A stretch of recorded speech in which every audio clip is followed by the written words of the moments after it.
Hello दोस्तों, कैसे हैं आप सब लोग। होप कि आप सब लोग बहुत अच्छे होंगे। महात्मा गांधी काशी विद्यापीठ में अगर आपको एडमिशन चाहिए एंड दोस्तों अगर आपने उन कोर्सेज में अप्लाई किया है जिसमें एंट्रेंस एग्जाम नहीं होंगे, यानी कि आपके मेरिट बेसिस पे एडमिशन होंगे, तो आपके ये बहुत इंपॉर्टेंट इन्फॉर्मेशन। बहुत सारे बच्चे दोस्तों कमेंट करके पूछे, मैसेज करके पूछे, कॉल करके पूछे हैं कि सर जो काउंसलिंग का शेड्यूल आया है उसमें हम लोगों को करना क्या है। दोस्तों मैं आपको बता दूं कि अगर आपने ऐसे कोर्सेज के फॉर्म अप्लाई किए हैं जिनके एंट्रेंस एग्जाम नहीं होंगे तो आप लोगों को क्या करना होगा, मैंने ऑलरेडी पहले डिस्कस किया हुआ है, बट मैं आपको फिर से बता देता हूं कि दोस्तों अगर आपने ऐसे कोर्सेज में अप्लाई किया तो आपको सबसे पहले तो आपके जो भी डॉक्यूमेंट्स हैं वो आपको अरेंज कर लेने चाहिए। अगर आपके पास में कोई सर्टिफिकेट पुराना है, कोई डॉक्यूमेंट्स नहीं है, तो उसको जाके अरेंज कीजिए। डॉक्यूमेंट्स के ऊपर मैंने वीडियो ऑलरेडी बना दिया है। आपके पास में क्लास 10th का आपका ओरिजिनल सर्टिफिकेट होना चाहिए, यानी कि रिजल्ट। आपके क्लास 12th का होना चाहिए रिजल्ट। फिर दोस्तों अगर आपने ऐसे कोर्सेज में अप्लाई किया है जिसमें केवल यूजी के कोर्सेज है, जैसे कि मान लो आपने बीकॉम में यानी आफ्टर 12th वाले कोर्सेज में अप्लाई किया है, तो आपके पास में कौन कौन से डॉक्यूमेंट्स होने चाहिए। सबसे पहले दोस्तों आपके पास में क्लास 10th का रिजल्ट, क्लास 12th का रिजल्ट, टीसी, माइग्रेशन कैरेक्टर, ये आपको स्कूल से मिलेगा। ये आप ये ना क्लास 12th के रिजल्ट के अलावा आपके पास में टीसी, माइग्रेशन और कैरेक्टर सर्टिफिकेट भी होना चाहिए। ध्यान रखना इस बात का, आपसे मांगा जाएगा। फिर दोस्तों अगर आपकी कैटेगरी सर्टिफिकेट है तो वो भी आपके पास में होना चाहिए। आपका अगर ईडब्ल्यूएस है, ओबीसी है, एससी एसटी और कोशिश करना कि नया सर्टिफिकेट हो, सेंट्रल का हो, स्टेट का हो, उससे कोई दिक्कत नहीं होगी, बस नया होना चाहिए। ठीक है। फिर दोस्तों मैं वो 1 साल तक वैलिड होना चाहिए। ठीक है, ये आपका हो गया। फिर दोस्तों आपका ये हो गया। फिर अगर आपने किसी वेटेज में अप्लाई किया है, सपोज आपने एनसीसी कोटा में अप्लाई किया हुआ है, आर्म्ड फोर्सेस से अप्लाई किया है, तो उसका सर्टिफिकेट भी आपके पास में होना चाहिए। इन डॉक्यूमेंट्स के बाद में आपके पास में इनकम सर्टिफिकेट अगर नहीं है तो उसको बनवा लो, क्योंकि आपको यहाँ तो काम आएगा ही आएगा, साथ में आपके स्कॉलरशिप के फॉर्म को भरने में काम आएगा। ठीक है, ये हो गया। अब दोस्तों अगर किसी के पास में कोई डॉक्यूमेंट्स नहीं है तो भैया वो कमेंट बॉक्स में कमेंट कर देना, कोई प्रॉब्लम है तो वो भी कमेंट कर सकते हो। अब दोस्तों डॉक्यूमेंट्स आपने अरेंज कर लिया, अब क्या होगा, फॉर्म तो आपने भर दिया है।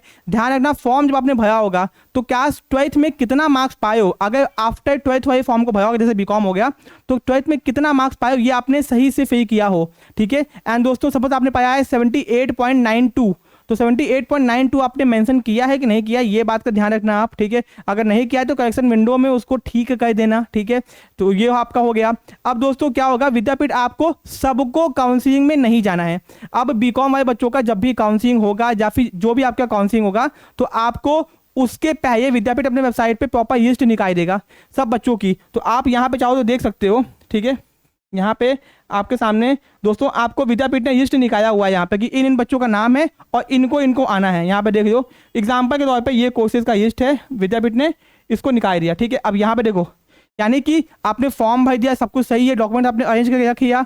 फिर दोस्तों अब विद्यापीठ क्या करेगा, आपके काउंसलिंग के डेट से पहले ऐसे लिस्ट निकाल देगा। ठीक है, लिस्ट निकाल देगा तो आपको अपना नाम देखना है और किस दिन आपको बुलाया गया उस दिन विद्यापीठ जाना होगा अपने पेरेंट्स के साथ में। आप एक पेरेंट्स को साथ में लेके जा सकते हो। आपको गेट पास भी चाहिए होगा, ये गेट पास केवल उन्हीं को मिलेगा जिनका नाम लिस्ट में आया होगा। ठीक है, तो गेट पास दोस्तों अभी विद्यापीठ आपको देगा, बिना गेट पास के आप अंदर नहीं घुस पाओगे, इस बात को ध्यान में रखना। तो गेट पास आपके पास में होना चाहिए जो विद्यापीठ आपको देगा, उसके पास दोस्तों आपको जाना होगा, आपका नाम भी लिस्ट में आना चाहिए और गेट पास भी आपको विद्यापीठ के साइड से मिलेगा। ठीक है, फिर दोस्तों आप अंदर जाओगे, वहां पे काउंसलिंग होगा। काउंसलिंग में आपको कुछ पूछा नहीं जाएगा, बस आपको बैठाएंगे वहां पे, आपके डॉक्यूमेंट्स को चेक करेंगे, क्योंकि आपका नाम तो ऑलरेडी आ चुका है कि आपने जो भी फॉर्म में बताया है कि आपका इतना परसेंटेज है, नाम ये है, पापा का नाम ये है, डॉक्यूमेंट्स आपके सबको चेक किया जाएगा बैठ के, फिजिकली वेरीफाई होगा। ठीक है, वेरीफाई करने के बाद में फॉर्म को टिक करके आपका ओके किया जाएगा, फिर आपको पेमेंट करने का, क्योंकि इस बार विद्यापीठ ने कहा है कि पेमेंट करने की फैसिलिटी वहीं ऑन ग्राउंड होगी, ऑफलाइन भी होगी और ऑनलाइन भी होगी, वहां पे काउंटर लगे होंगे। तो आप जैसे ही आपका डॉक्यूमेंट चेक होगा, आपका नाम कंफर्म हो जाएगा, यहाँ पे जाओगे, फॉर्म चेक हो गया, फिजिकल काउंसलिंग हो गई, आपको तुरंत पेमेंट करने का ऑप्शन दिया जाएगा। आप पेमेंट ऑन द स्पॉट करके अपने एडमिशन को तुरंत कंफर्म कर सकते हो।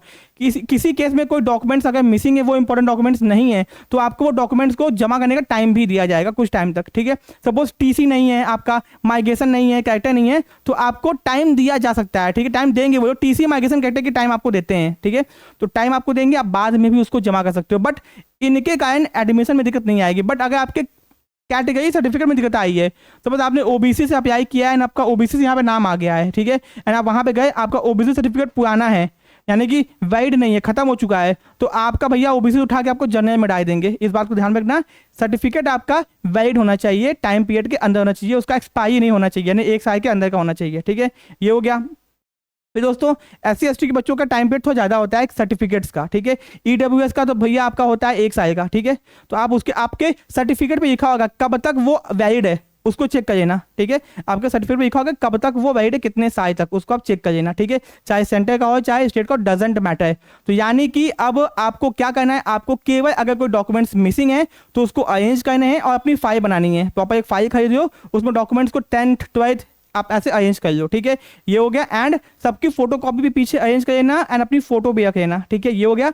बस जब विद्यापीठ में नाम आएगा, आपका नाम आने के बाद में आपको क्या करना होगा, जाना होगा पेरेंट्स के साथ में, फीस अपनी ये के डॉक्यूमेंट्स वेरीफाई करवाना होगा और ऑन द स्पॉट पेमेंट करके आपको एडमिशन करवाना होगा, बस, और कुछ नहीं करना है। ठीक है, और कुछ भी आपको लोड नहीं लेना है। बट दोस्तों ध्यान रखना, गेट पास डाउनलोड करना होगा। और ये भी हो सकता है कि विद्यापीठ नोटिफिकेशन निकाले कि कुछ वो बच्चे जिन्होंने क्लास 12th के मार्क्स को सही से फिल नहीं किया है, वो अपने फॉर्म मार्क्स को दोबारा फिल कर दें। तो दोस्तों बहुत सारे बच्चे ऐसे होंगे जिन्होंने जल्दीबाजी में फॉर्म में अपीयरिंग डाल दिया होगा एंड ये नहीं फिल किया होगा कि भैया फॉर्म में 12th क्लास के मार्क्स उन्होंने सही से अपडेट नहीं किए होंगे या फिर छोड़ दिया होगा।